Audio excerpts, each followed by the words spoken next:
Bonjour et bienvenue à toutes et à tous dans Multijoueur, votre rendez-vous jeu vidéo sur Tech & Co, à retrouver évidemment en replay sur YouTube, sur le site et en podcast partout.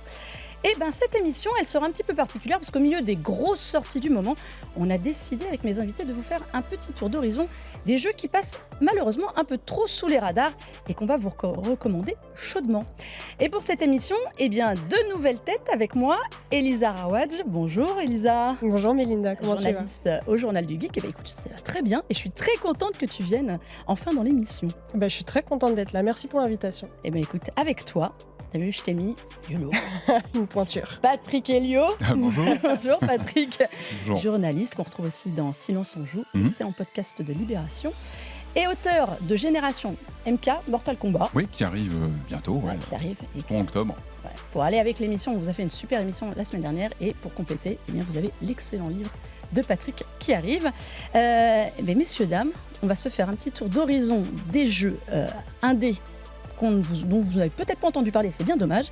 Mais avant ça, un gros point sur l'actu, parce que l'actu a été très très chaude la semaine dernière. On en parle tout de suite.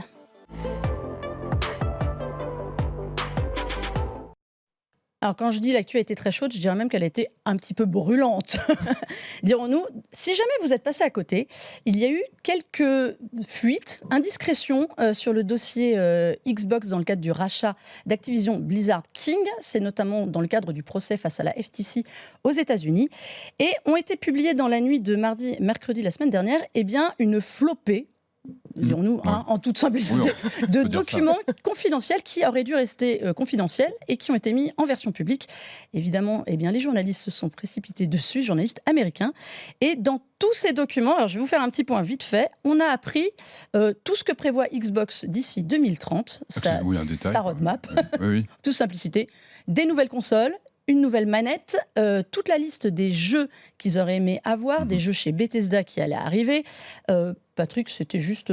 Oui, on connaît la culture du secret chez les fabricants de consoles depuis des années maintenant. On connaît les enjeux financiers sur les renouvellements de machines, l'importance de la mise en scène, de la manière dont on va annoncer une nouvelle machine. Donc effectivement, ce genre de sortie comme ça, non prévue, ça pose problème évidemment en termes de communication. C'est vraiment un grain de sable dans la manière de déployer ces prochaines machines. Alors évidemment, il faut prendre ça avec certaines pincettes, avec précaution.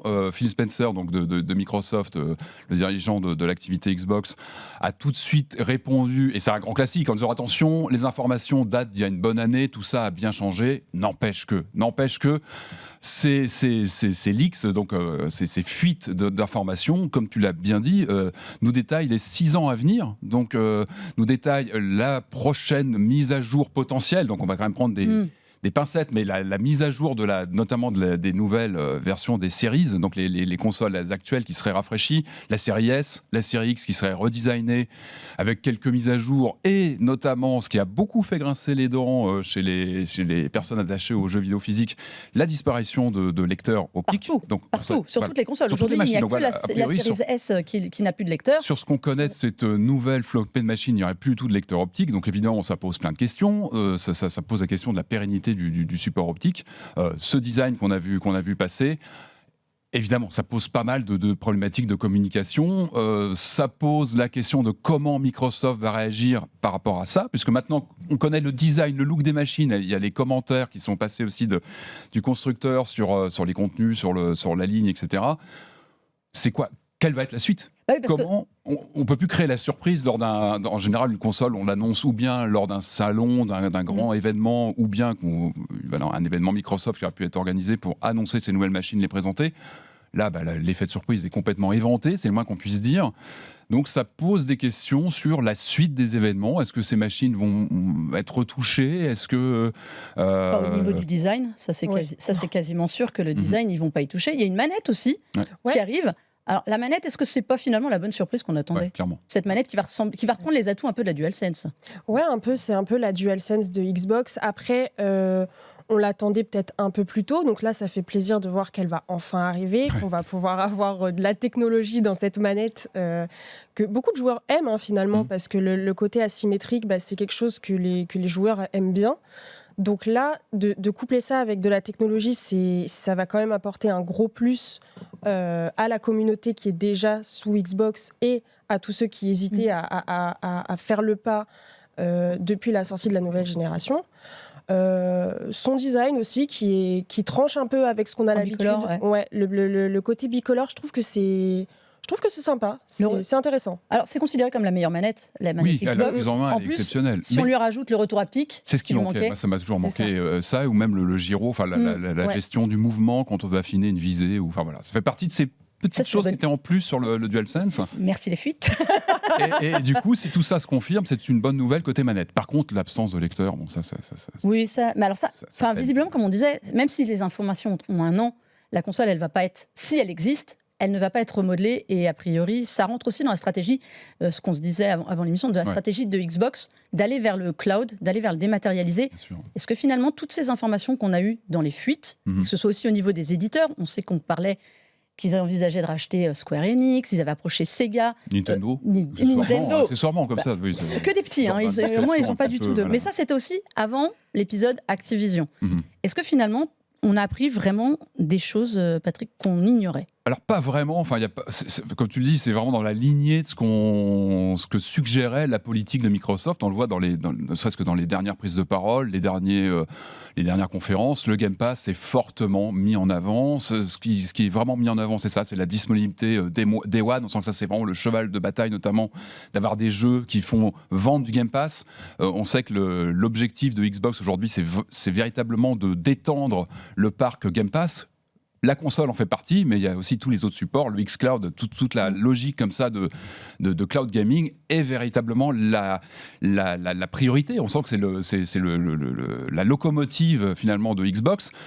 Et les consoles ne sont qu'un pan, même si c'est le pan historique, c'est le pan qu'on reconnaît, nous, en tant que gamers, c'est ce qui nous touche, parce qu'on est attaché à nos consoles. Mais aujourd'hui, c'est vrai que l'évolution va vers une disponibilité du jeu, et c'est vrai que Microsoft a vraiment cette politique de mettre le service avant tout, et ça correspond à Microsoft en général, c'est pas uniquement dans le jeu, on sait que c'est vraiment la logique de Microsoft depuis des années, le service et le cloud. Alors, il y a quelque chose qui est très drôle, tu disais, le Game Pass. C'est un des sujets qui revient dans les échanges de mails qu'on a vus. Oui. Comment justement doper le Game Pass? Bien sûr. Il évoque le retard de Starfield, qui a pris quasiment 1 an de retard, et il faut combler à ce moment-là l'offre de jeux, parce que sinon, il va rien y avoir. Et alors, c'est très drôle les discussions, puisqu'il faut bien trouver des studios qui vont fournir des jeux. Alors, il y a toute une liste de studios qui sont avancés. C'est très drôle parce qu'il y en a qui ont fui... sur lesquels plutôt PlayStation a vite mis la main, et qui a Bungie, fait sur certains. Housemarque, qui avait fait Returnal, et il y a toute une liste de jeux qui sont sur lesquels Microsoft est prêt à mettre de l'argent. Alors, on parle de Star Wars Jedi Survivor, qui est sorti, sur lequel ils étaient prêts à mettre quand même, je crois, près de 300 millions, quelque chose comme ça. Licence vitrine, ça se passe au commentaire, Star Wars. Voilà, le Assassin's Creed Mirage, qui s'appelait pas Mirage à l'époque, mais qui va arriver. Et alors, ce qui est très drôle, c'est Baldur's Gate. Oui, qui était très sous-coté. Mais alors, on ne peut pas leur en vouloir. Et d'ailleurs, l'Ariane Studio a justement dit que c'était compréhensible. C'était un jeu qui était à l'origine une exclue Stadia.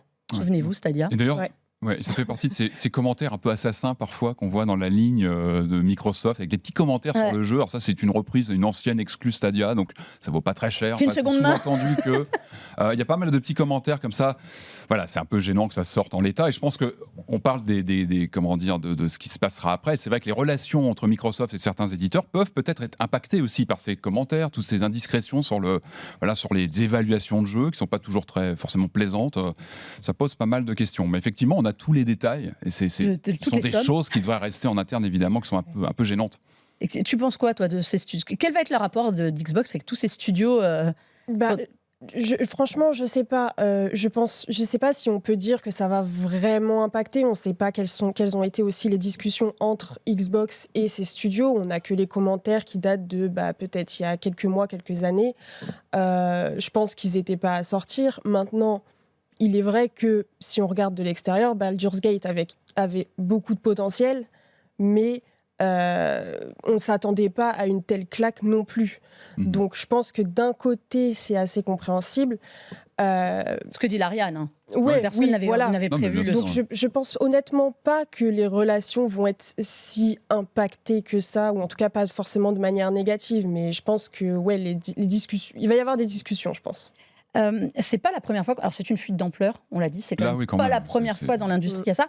Pour une fois, il n'y a pas de fuite. Alors il y a quelques jeux murmurés du côté de Bethesda, mais enfin on n'avait rien Oui, les de. Doom, Voilà, quelques beaucoup de titres, remakes, Dishonored. rien de Elder Scrolls qui arriverait qu'en 2024, mais enfin Oui, c'est et vraiment uniquement une chez Microsoft, Voilà. enfin PC, Xbox. dans un premier temps.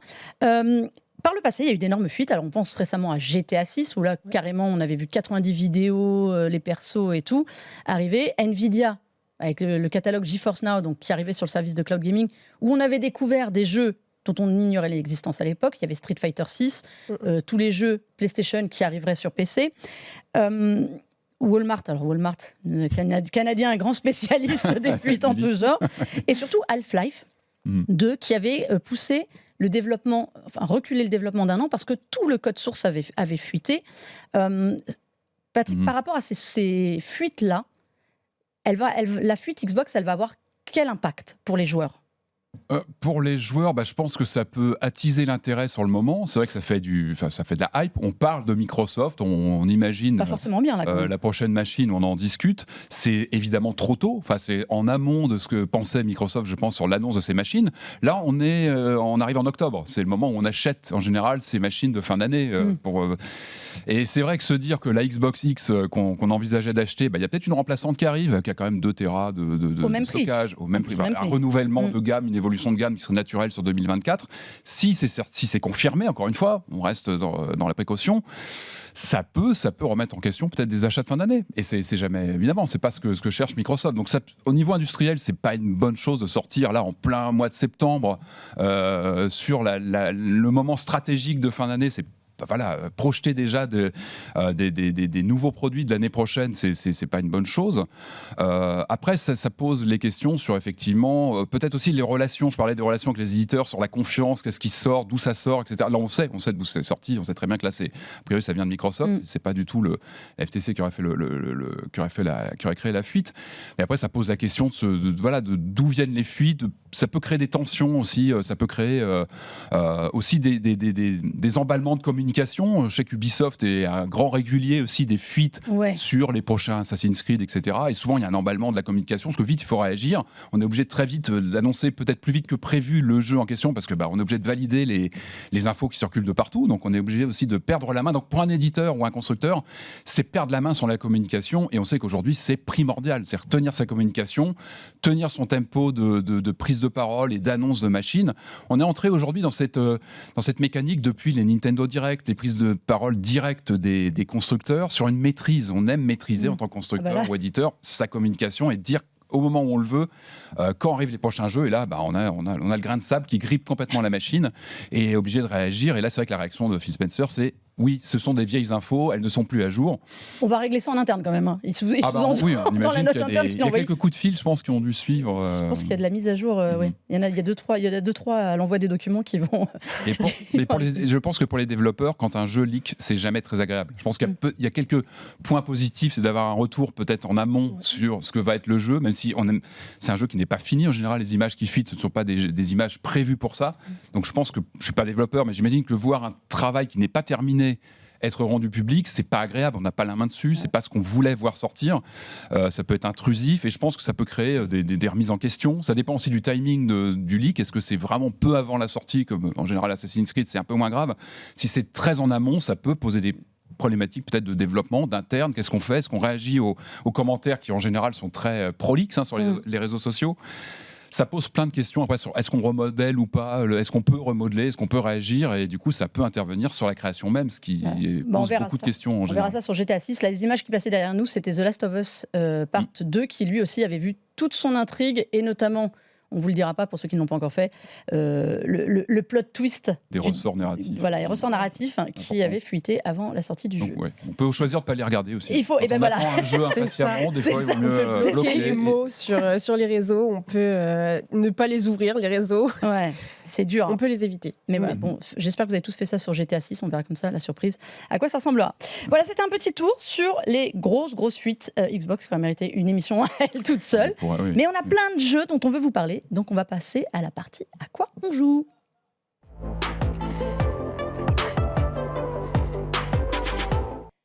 Bon, on a plein de jeux. Je pense qu'on va essayer de faire vite. Ça va être impossible, mais c'est pas grave. On va commencer par un jeu qui n'est pas un jeu, soumis par Patrick. Je Ça balance. commence bien. Voilà. C'est The Making of Karateka. Alors, Karateka, pour les plus anciens, c'est un jeu qui vous parle forcément. C'est un jeu qu'on doit à Jordan Mechner, le papa de Prince of Persia, qui avait fait ça. C'est son premier jeu. Il fait ça quand il est étudiant dans les années 80 sur son petit Apple II et sort là, alors, un Making of. Patrick, qu'est-ce que c'est que cette histoire? Alors, c'est un très beau jeu. Enfin, est-ce que c'est un jeu? Non, on pourrait parler plutôt en tout cas, l'éditeur, donc c'est Digital Eclipse, le studio qui travaille dessus. C'est un vieux de la vieille Digital Eclipse, c'est un vieux studio des années 90 qui a été racheté, mais qui a une longue histoire de remasterisation, de ressorties comme ça de jeux, même parfois voilà, je me rappelle, je crois qu'ils avaient créé une version Game Boy Color de Dragon's Lair, des choses complètement impossibles qui fonctionnaient. Et là, en fait, ils se sont lancés dans ce projet de ce qu'ils appellent Game Master Series, c'est-à-dire de focaliser l'attention sur un titre ou une série. Là, c'est le premier de la série, mais on a déjà eu un précédent. Il y a quelques mois, ils avaient sorti la compilation Atari 50e anniversaire, qui était déjà une pépite et qui repose à peu près sur la même mécanique. Là, l'idée sur Karateka, c'est de faire une sorte de... C'est assez fascinant, hein, très franchement. C'est une sorte d'étude génétique sur ce jeu, qui est un titre majeur de l'histoire du jeu vidéo. Karateka, tu le disais, Jordan Mechner, c'est ce développeur américain fondu de cinéma, qui fait des études de cinéma, qui, dans les années 80, a l'idée comme ça, et c'est nouveau pour l'époque, c'est de s'inspirer des techniques de cinéma pour avoir une nouvelle dynamique, à poser une nouvelle dynamique à son jeu de combat. Donc il va utiliser des choses assez novatrices comme des cutscenes, donc des scènes comme ça explicatives qui ne sont plus jouables. On va voir un ennemi arriver. On est sur un scénario très simple, un combattant qui va sauver une princesse dans un palais au Japon et par contre, la mise en scène est absolument exceptionnelle, avec, je le disais, donc des cutscenes, c'était nouveau pour l'époque, l'utilisation de la rotoscopie, c'est une vieille technologie, un vieux procédé que même Disney va utiliser il y a très très longtemps, d'ailleurs il s'inspire des méthodes de Walt Disney, et ça fonctionne, c'est un jeu majeur qui va vraiment créer une approche cinématographique au genre du jeu de combat, et donc Digital Eclipse, il se penche avec ce que moi j'estime être, comme je disais, donc une étude génétique sur la création de Karateka, comment est né Karateka, avec toute une étude, des interviews, c'est très riche en contenu, ça on le voit, on a des vidéos de Jordan Mechner qui parle avec son papa, avec qui il a travaillé, qui avait écrit la musique, qui l'a aidé, qui l'a soutenu pendant la création de ce jeu dans les années 80.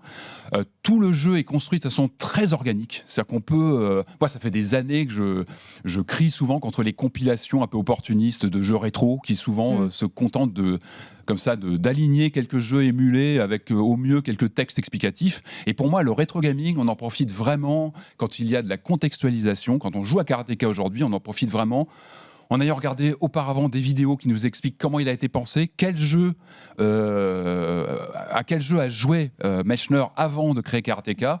Là, il parle de Shoplifter, par exemple, que lui a passé le patron de Brotherbound, la grande société qui l'édite à l'époque. D'ailleurs, il y a beaucoup d'interviews intéressantes. Donc, on a Mechner, son père, on a le patron de Brotherbound, on a aussi des guest stars. C'était déjà le cas sur la compilation Atari 50. On avait des Tim Schafer, par exemple. On avait des ingénieurs, mais aussi des gens de l'extérieur qui parlaient de l'aura du jeu en question, les jeux Atari pour Atari.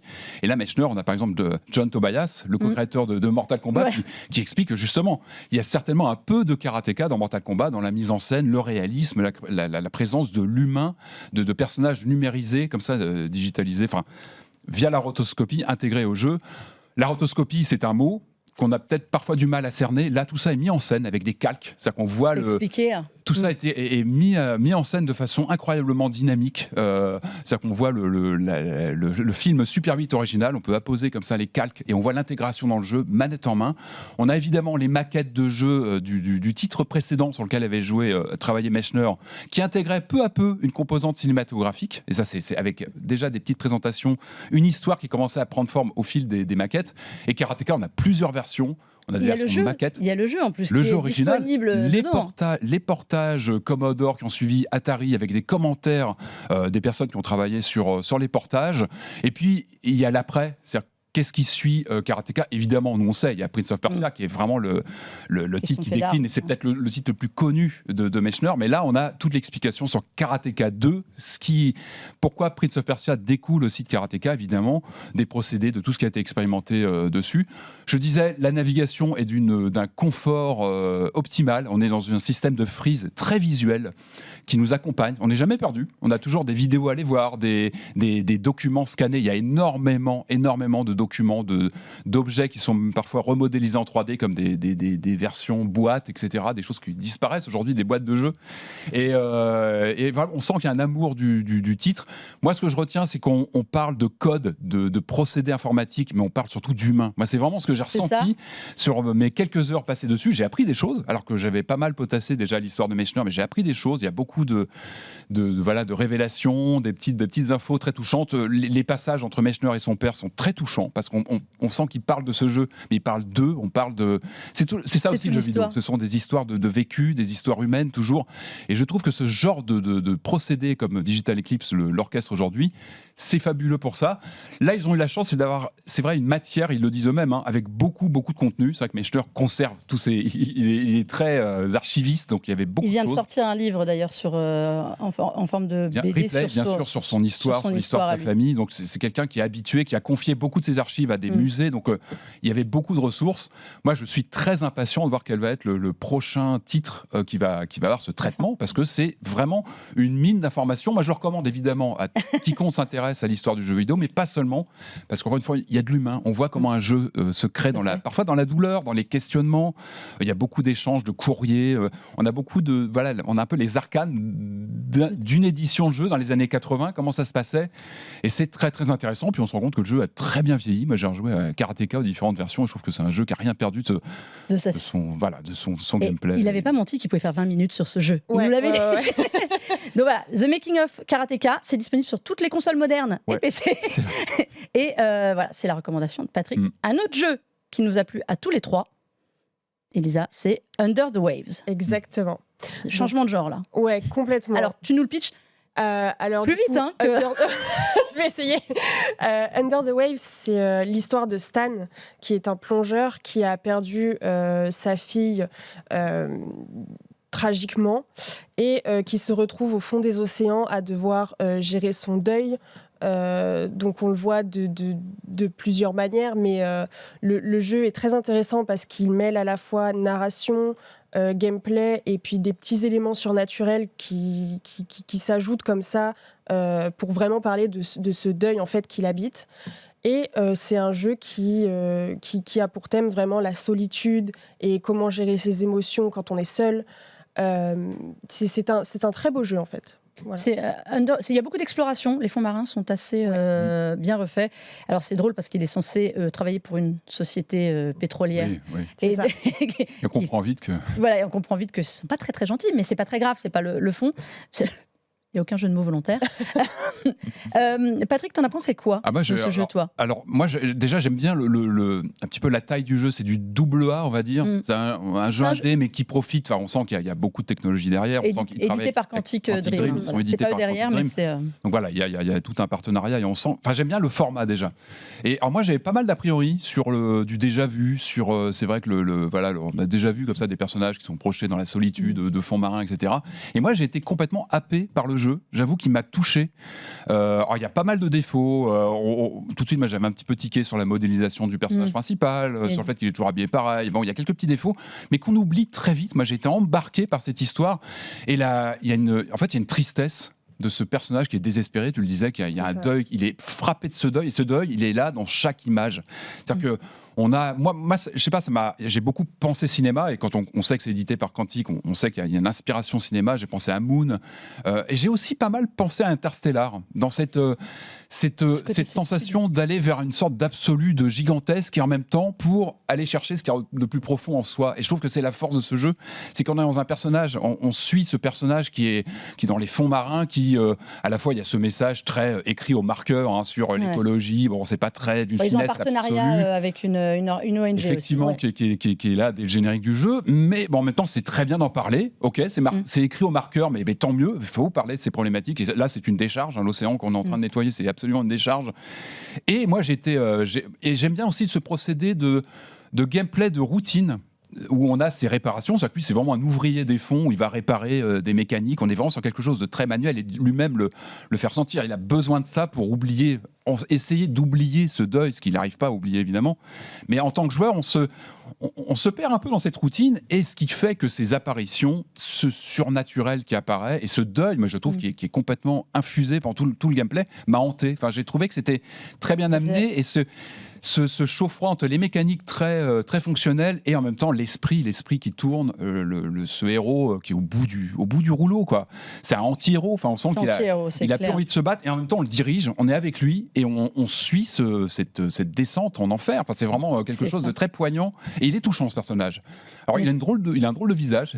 Alors moi j'avoue que c'est pas la modélisation qui m'a le plus plu. Elle a un côté un petit peu rétro, dirons-nous poliment, mais on arrive à faire totalement abstraction de ça parce qu'on est pris par l'histoire, on est pris aussi par ce côté de jour. Voilà, et les échanges avec son partenaire à distance. Parce qu'il est tout seul, il est vraiment tout seul. Très Firewatch en fait. Il a sa femme à distance par écrit, et puis son collègue avec qui il converse régulièrement. Donc il y a beaucoup de parler, il y a beaucoup de textes. Et la parole est très importante aussi dans ce vide autour de lui.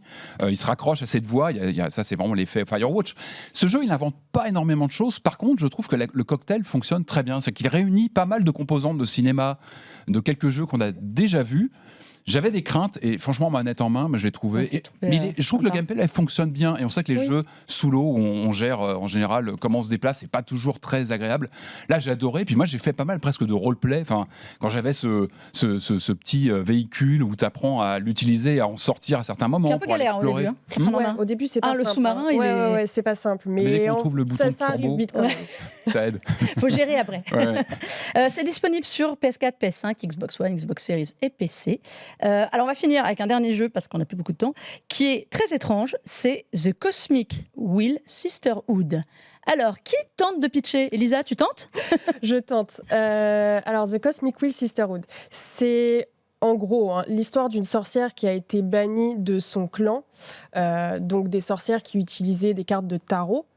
Et donc, elle se retrouve complètement... on retrouve ce thème de l'isolation, qui se retrouve complètement isolée et qui un jour fait appel à une espèce de démon, d'entité un peu divine, démoniaque, voilà, pour l'aider à se sortir de sa situation qu'elle trouve injuste en fait. Et cette entité lui conseille de recréer complètement son jeu de cartes. En fait, elle ne fait plus du tarot, elle construit ses propres lois, elle construit sa propre divination. Et donc, en fait, ce jeu-là, c'est plutôt un jeu créatif où on va vous demander de créer des cartes avec des symboles qui ont différentes significations et donner complètement un sens nouveau à ce deck que vous construisez et à l'histoire de la jeune sorcière donc entre deux créations de cartes qu'on découvre au travers de cinématiques qui n'ont pas forcément grande utilité, mais qui nous en apprennent beaucoup sur son passé, sur le caractère aussi très féministe du jeu. Il n'y a que des personnages féminins. À part le démon. On ne sait pas finalement. On ne sait pas. Il n'est pas forcément genré, donc il est démoniaque déjà, il ne peut pas tout avoir. Pour moi, c'est une femme. mais c'est vrai que c'est drôle ce côté des cartes. Alors, c'est pas un jeu, c'est pas un deck builder classique, soyons clairs. Ça peut être trompeur, c'est vrai que ça peut être trompeur. Ça peut être trompeur. J'ai beaucoup aimé le style visuel de ce jeu. C'est Deconstructible, leur pixel art, ils sont très très forts sur donc ce studio espagnol Deconstructible qu'on connaît depuis quelques années, qui s'est vraiment lancé sur les compétitions de démos, qui a émergé avec des jeux comme Gods Will Be Watching, The Red String Club aussi, et qui depuis affirme une patte d'écriture, d'ambiance, du pixel art, mais je le disais, mais c'est vraiment exceptionnel en termes de réalisation. Et moi je trouve que la force de ce jeu, ce qui est quand même incroyable, c'est qu'on est quasiment sur une unité de lieu.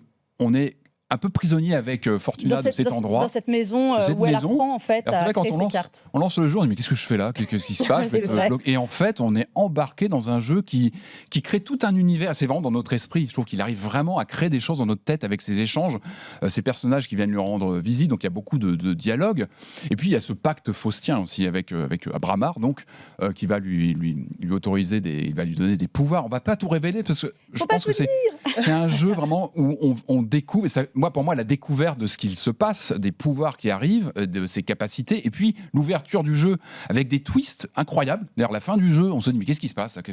Le jeu, il prend on va dire un pan politique assez qu'on voit pas venir, et c'est vraiment intéressant. C'est la force de Deconstructible. C'est-à-dire qu'en dehors, comme tu disais, de ces questionnements sur comment dire le côté très ils sont toujours très engagés dans leurs propos, mais il y a aussi en termes de gameplay leur capacité à créer un twist twist sur un genre bien connu, ça va être le point and click dans les débuts. Là, on est sur le visual novel, où on pouvait croire, tiens, ils vont rebondir sur la grande vague du deck building de cartes. Et en fait, non, ils créent autre chose. Ils utilisent la figure du tarot, mais en tant qu'objet narratif qui permet de raconter une histoire. Et ça recristallise pour moi quelque chose qu'on avait peut-être oublié depuis un petit moment, c'est ce moment de frisson dans un jeu d'aventure ou un jeu narratif où on doit prendre une décision. Où là, on doit interpréter ce qu'on perçoit dans une carte par rapport à quelqu'un qui est en face de nous, qui nous dit bah attends, alors qu'est-ce que je dois faire dans ces situations ? Et on a ce petit moment de doute. Et là, on sait que ce qu'on va lui dire va avoir une force et un impact sur ses décisions. Et ça, ils ont vraiment réussi à recréer ce moment où moi, j'ai hésité parfois longuement à me dire qu'est-ce que je fais ? Parce que les cartes ont un sens. Mais oui, elles ont un sens. En fait, on fait des petites sessions de divination aux personnages qu'on rencontre. Et en fait, c'est vrai qu'on a ce moment de frisson parce qu'on a vraiment cette habitude il y a une bonne et une mauvaise réponse. Alors qu'en fait, tout est sujet à interprétation par rapport à ce qu'on a mis sur la carte, par rapport à l'histoire des personnages qu'on rencontre. Et il n'y a pas de mauvaise réponse, mais oui, c'est vrai qu'on a ce petit moment où on se dit mince, je vais peut-être tout changer et je le sais pas encore. Ah, c'est la pression du jeu. Et ça donne ces sensations vraiment d'écrire sa propre histoire. Ça, les bons jeux d'aventure, c'est ça. C'est quand on finit le jeu, on se dit vraiment c'est mon histoire à moi, avec mes choix qui ont eu des impacts, etc. On sait que derrière il y a toute une mécanique, il y a beaucoup de travail. Je crois qu'il y a des dizaines de milliers de lignes de code, d'écriture, pardon. La traduction, alors c'est bien écrit, c'est bien traduit, c'est important en français aussi. La traduction française est vraiment très bonne. Et vraiment ce jeu, ce qui est incroyable, c'est les souvenirs qu'on en garde. En fait, moi, on a l'impression d'avoir voyager, il y a quelque chose du cosmique, et c'est dans le titre. C'est marqué dessus. Mais il y a vraiment quelque chose du gigantesque et en même temps de l'intime, avec cette histoire. On a des flashbacks aussi sur l'histoire de cette héroïne, d'où elle vient, comment elle est devenue ce personnage. Et en même temps, c'est un jeu très politique. Il y a beaucoup de choses dedans. C'est très dense et c'est un jeu qu'on n'oublie pas une fois qu'on l'a terminé. Exactement. Et c'est à découvrir sur Nintendo Switch et sur PC. Donc, c'était The Cosmic Wheel Sisterhood. On avait encore plein de jeux, mais on n'a plus de temps, donc c'est le drame. Donc ce sera pour une prochaine fois, en tout cas. Merci à vous deux d'être venus. Merci à toi. Elisa, on te retrouve sur le Journal du Geek pour les prochains jeux à venir, tous les gros jeux et les petits jeux. Et Patrick, merci à toi d'être venu. Donc on te retrouve pareil, un peu partout à écrire, et puis dans Silence on joue. Et puis nous, on se retrouve la semaine prochaine dans Multijoueur spécial Assassin's Creed Mirage et toute l'histoire de la saga. Et en attendant, vous pouvez retrouver cette émission en replay sur le site internet Tech & Co, sur la chaîne Tech & Co en multidiffusion et évidemment sur toutes les bonnes boutiques de podcasts.